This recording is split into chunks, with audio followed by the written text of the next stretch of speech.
Hace cientos de años, en la ciudad mexicana de Morelia, vivía un hombre llamado don Juan Núñez de Castro. Era un hombre de gran fortuna y prestigio, y su hermosa casa estaba ubicada en la calzada de San Diego, un lugar imponente rodeado de majestuosos árboles y densas sombras al caer la noche. La residencia tenía altos muros de piedra y portones de hierro que parecían guardar secretos oscuros entre sus paredes, como si algo invisible acechara desde cada esquina. Al caminar cerca de la casa, los transeúntes sentían una presencia extraña, una opresión inexplicable, como si los mismos muros los observaran, registrando cada movimiento. Don Juan tenía una hija muy bella llamada Leonor, cuya madre había muerto al darla a luz. El padre había derramado muchas lágrimas por la muerte de su esposa, y aunque amaba profundamente a su hija, no sabía cómo consolarla o darle la atención que necesitaba. Leonor había crecido con una tristeza constante en el corazón, como si la sombra de su madre ausente la envolviera. Al poco tiempo, don Juan contrajo matrimonio con doña Margarita Estrada, una mujer de aspecto elegante pero con una sonrisa fría y calculadora. Sus ojos se estrechaban con malicia cada vez que observaba a su joven hijastra, cuya belleza la hacía sentir inferior, como si la sombra de Leonor la devorara poco a poco. Margarita era cruel, ambiciosa y profundamente celosa, le guardaba un odio secreto a Leonor, aunque siempre lo disfrazaba tras una fachada de cortesía y normas estrictas. En sus pensamientos oscuros, Margarita veía a Leonor como un obstáculo para sus propios deseos de poder, y el solo hecho de verla la llenaba de una rabia que hervía bajo la superficie. Desde el día en que se instaló en la casa, Margarita imponía reglas cada vez más severas. Leonor no podía salir, no podía asomarse a las ventanas, ni mucho menos pasear por el jardín. La joven vivía como un pájaro enjaulado, su risa amortiguada por la soledad de aquellas paredes que parecían apretar su corazón con cada día que pasaba. Las ventanas eran altas y tenían gruesos barrotes que proyectaban sombras en el suelo de la habitación, como si fueran jaulas dibujadas por la luz del sol. Todo cambió una tarde, cuando don Juan la llevó a pasear fuera de la casa, algo que no sucedía con frecuencia. Mientras caminaban por la plaza principal, sus cabellos dorados y su mirada triste llamaron la atención de un noble caballero, un joven apuesto de la corte del virrey. El caballero quedó inmediatamente prendado de ella. No pudo quitarle los ojos de encima, y aprovechando un momento en el que Leonor se apartó de su padre para mirar un puesto de flores, se acercó a ella. Le habló con dulzura, le confesó su fascinación y le pidió verla nuevamente. Leonor, que nunca había visto a un hombre tan noble y apuesto, se sintió cautivada y aceptó su propuesta, sintiendo una chispa de esperanza iluminar su corazón apagado. A partir de entonces, los enamorados se encontraron en secreto cada noche. El caballero se apostaba bajo la ventana de la habitación de Leonor, recitándole poemas y cantándole canciones que la hacían soñar con un futuro lleno de amor y libertad. A veces, sus dedos se entrelazaban a través de los barrotes, y en esos momentos, Leonor sentía como si toda la oscuridad de su vida se desvaneciera brevemente. Pero una de esas noches, la madrastra, siempre vigilante, oyó los susurros provenientes de la ventana de la joven. Al asomarse y descubrir a su hijastra con aquel caballero, la furia la consumió como una llama salvaje. Sus ojos se llenaron de odio, y su corazón comenzó a maquinar una venganza despiadada. Al día siguiente, aprovechando la ausencia de don Juan, quien se encontraba en un largo viaje de negocios, doña Margarita tomó medidas drásticas. Bajó a Leonor al sótano de la casa, un lugar frío y oscuro que apenas conocía la luz del día. Era un espacio opresivo, con paredes cubiertas de humedad y un silencio inquietante que solo se rompía por el eco del viento colándose por una pequeña ventanilla con una reja de hierro. En el sótano, la oscuridad parecía cobrar vida, con sombras que se movían como si quisieran acercarse a Leonor, como si se alimentaran de su miedo. Aquí te quedarás hasta que aprendas a obedecerme, Leonor, le dijo Margarita con una sonrisa cruel mientras cerraba la puerta del sótano con llave. Nadie te oirá, y nadie vendrá a buscarte. Los días pasaron lentamente. Los sirvientes de la casa, aterrorizados por la severidad de doña Margarita, tenían prohibido llevarle comida o agua a la joven. El aire en el sótano era húmedo, denso, con un hedor a encierro que se hacía insoportable. Leonor, desesperada, se aferraba a la reja de la ventanilla, implorando a cualquier transeúnte que pasara por la calle. Sacaba su mano temblorosa, pálida por el frío, y pedía un pedazo de pan, un sorbo de agua, cualquier cosa que pudiera sostener su vida un poco más.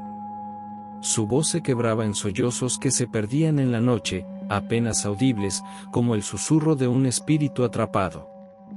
Pero la gente que pasaba se asustaba al ver esa mano esquelética y blanca emergiendo de la oscuridad. Los rumores comenzaron a esparcirse por Morelia. Algunos decían que la casa estaba embrujada, que una mano espectral salía de los muros para arrastrar a los incautos al inframundo. Una noche, un niño curioso que pasaba por allí vio la mano y, aterrado, corrió a contarle a sus padres. La historia de la mano pálida que salía de la reja comenzó a circular, creciendo en intensidad y horror con cada versión. Decían que la mano estaba cubierta de heridas, que los dedos parecían casi huesos, y que si te atrevías a mirarla fijamente, podías ver los ojos de la joven a través de la ventanilla, llenos de desesperación. Sin embargo, doña Margarita, con su lengua afilada y su astucia, se encargaba de desmentir cualquier rumor que pudiera perjudicarla, asegurando que eran solo habladurías de gente supersticiosa. El pretendiente de Leonor, desesperado por no volver a verla asomada en su ventana, comenzó a investigar. Visitó a los empleados de la casa, buscó información entre los conocidos de don Juan, pero todos parecían ignorar el paradero de la joven o se rehusaban a hablar, como si el terror de doña Margarita los hubiera enmudecido.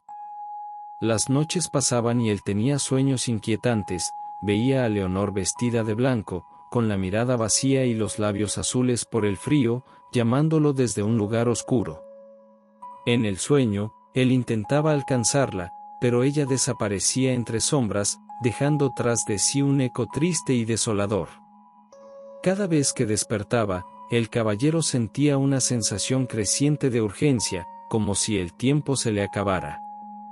Finalmente, don Juan regresó de su viaje.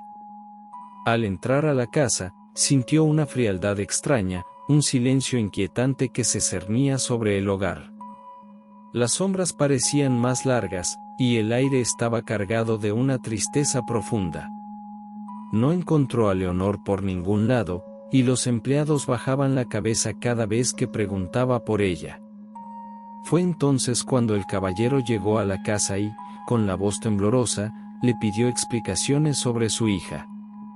Don Juan sintió un mal presentimiento que se clavó en su pecho como un puñal y exigió que registraran la casa de arriba a abajo. Cuando abrieron la puerta del sótano, un hedor a humedad y muerte los golpeó como una bofetada. Bajaron corriendo las escaleras, y allí, en el suelo frío, encontraron el cuerpo de Leonor, inmóvil, con la piel pálida como el mármol y los ojos abiertos, mirando hacia la pequeña ventanilla. Sus dedos estaban todavía aferrados a la reja, como si en sus últimos momentos hubiese intentado alcanzar la libertad que tanto le habían arrebatado.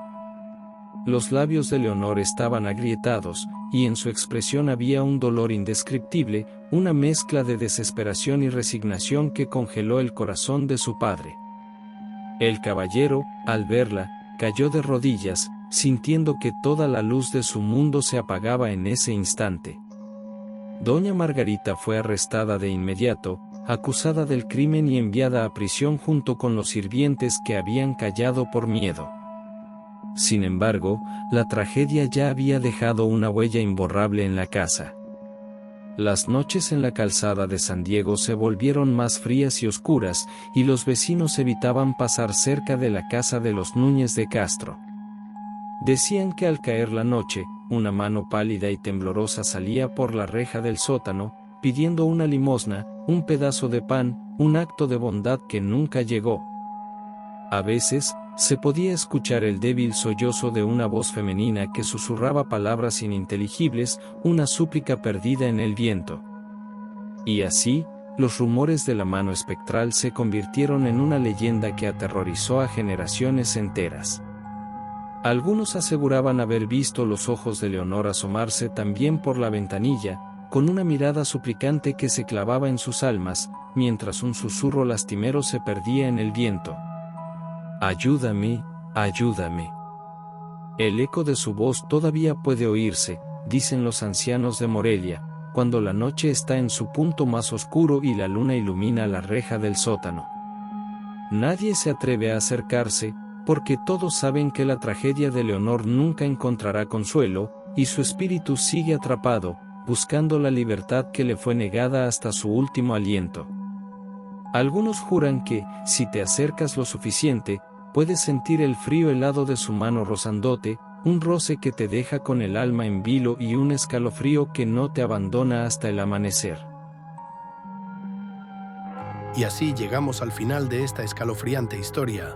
Espero que hayas disfrutado cada minuto de este relato tanto como yo al contarlo. Si te ha gustado, no olvides dejar un like, compartirlo con tus amigos y suscribirte para más historias de terror.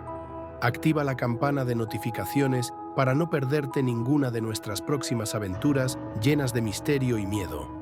Y dime en los comentarios qué fue lo que más te asustó de este relato. Nos vemos en el próximo video. Si te atreves.